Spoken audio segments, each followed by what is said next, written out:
If you have $100 of mental currency, how much of it is going into this area and how much of it is actually going into this area? I got into an argument with my friend the other day over a coffee because I was arguing the point that thought forms should be invested in as much in the same way that you invest in any other kind of asset. The time you spend indulging in them, articulating them, forming them, and then leading your actions, your words, and your habits as a consequence of those thoughts. So it's my objective by the end of this video that I'm going to give you one simple practical habit and the theory that allows you to become commensurate with the idea that thought forms should be treated as a mental asset. So we're going to begin here with the stupidity of mental sex, as this individual coins it. So life is here and now in each moment, but man's mind is thinking of the past and of the future, immediately wasting of our assets, spending time in the past or spending time in the future.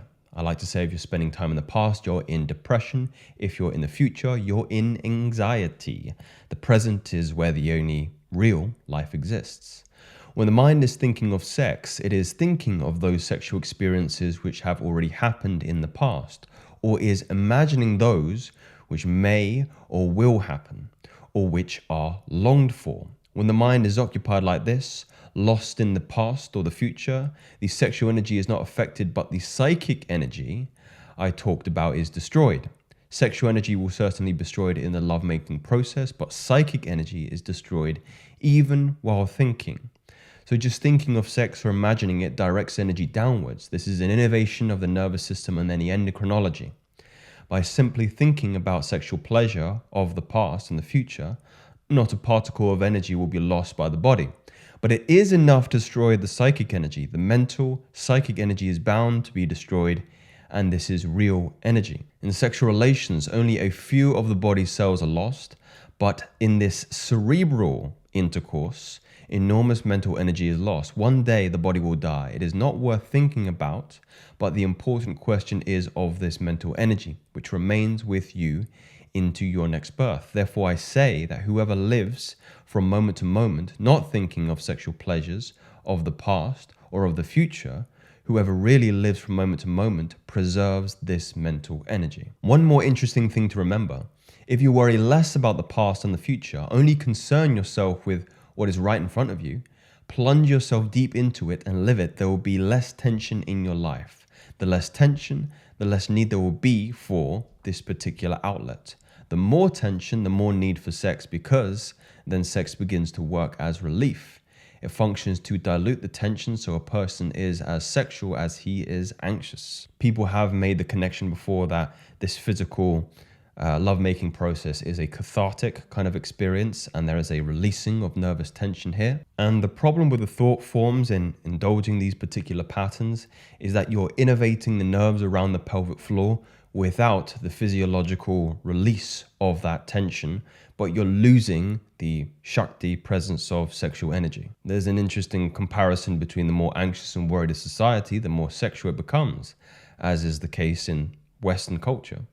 The more anxious, the full of sexuality your whole life becomes, the more carefree you are, the less you need sex, because so much tension does not accumulate that you have to lighten it by throwing the energy out of your body. I always make the comparison that it's about where you're placing that energy.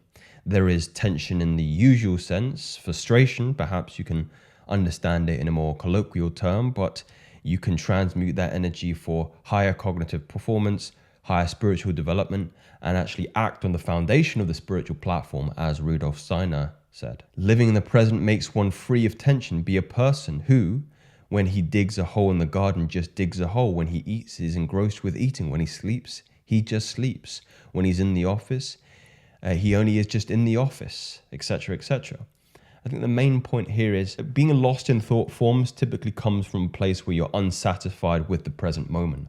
But if you can learn to make love to the present moment, slow down, breathe, lower the heart rate, you actually find you can reap novelty, pleasure through the dopaminergic response when you learn to retrain your nervous system to grasp and take the pleasure from those novel situations as opposed to reverting back to the mind and the impressions of material that have knocked you off balance, let's say. The yogic terminology is actually impressions I'm using here. So the mind is unable to rid itself from memories. This can anchor the body back into an event in real time, meaning the mind, the nervous system, cannot recognize the difference between a physical event that's happening in front of you or an imagined event. So I suppose the trouble, the difficulty, the reasons why individuals fail on this particular journey is if they are indulging cerebral intercourse, they are maximizing energetic leaks because they are putting the body back into a position where it experiences in real time sexual excitation. And therefore, it's not just leaking mental and psychic energy, but it may leak biological energy. So the question is, where are you then placing that mental energy?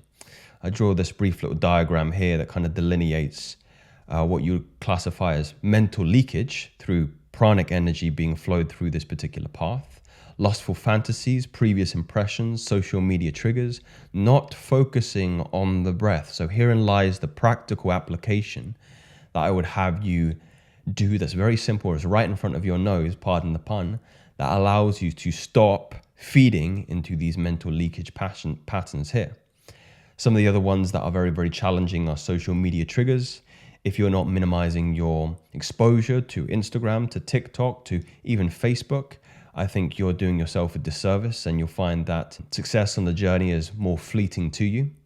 Previous impressions, lustful fantasies. Unfortunately, we can't get rid of memories. That's the real challenge in moving from a life of degeneracy to one that is more chaste and is more pure. All we can do is start to make space and distance between the last time we indulge those particular fantasies. In this way, nerves that wire together fire together. So if you're no longer wiring yourself to indulge in fantasies and previous impressions, then you'll notice that particular link gets weaker and weaker to the point where it atrophies, and I wouldn't say you lose it altogether, but the roads are deserted, there's no more traffic going down there, and the temptation to actually fire those nerves gets less and less. But stopping thought forms very, very challenging to do. Where then are we placing that kind of pranic energy? Is to keep your mind one pointed in a goal. Now, it is alarming to me whenever I coach people how they have no goals. And the most important part of these goals is that they must be quantifiable, they must be measurable. I think it's very, very healthy to have a present long-term goal between the time span of 6 to 12 months, or 6 to 9 to 12 months.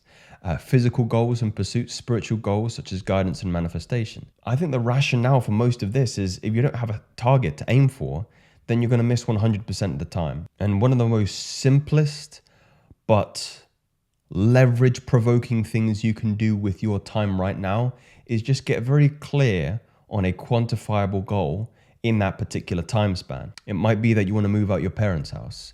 It might be that you want to reach a particular revenue goal on your business.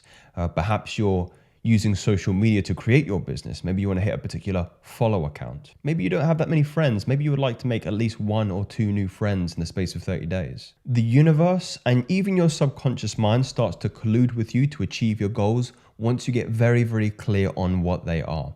Meaning as soon as you write down something very, very specific here, maybe let's take the latter one. Let's say in 30 days or 20 days, I'll make 1 new friend. As soon as you have that in writing, that's very, very clear, the universe starts to collude with you and your subconscious mind starts to collude with you in the systems that will allow you to do it. You start thinking, you start activating the problem solving aspect of your gray matter. So it might be the fact, where are you going to find those friends? It might be, at your workplace. You might need to think a little bit more creatively about the social places you go. Perhaps, you go play darts, go to the pub. It might be you take up a new hobby, like five-a-side football would be a great place to find new friends. Until you have something to aim for, your latent mental capacities, your pranic energies will be dormant in your mind. And you will not be able to put them to any good use because you have not allowed them an area to point themselves in. So the question for you is, where are you pointing yourself? It is not enough to just be content with the not doing of indulging some of these things here, right? The lustful fantasies, the previous impressions, social media triggers, not focusing on the breath. It's not enough to be content with not doing things.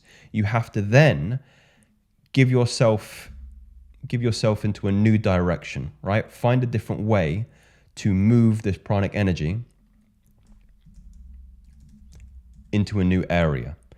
And it might be here.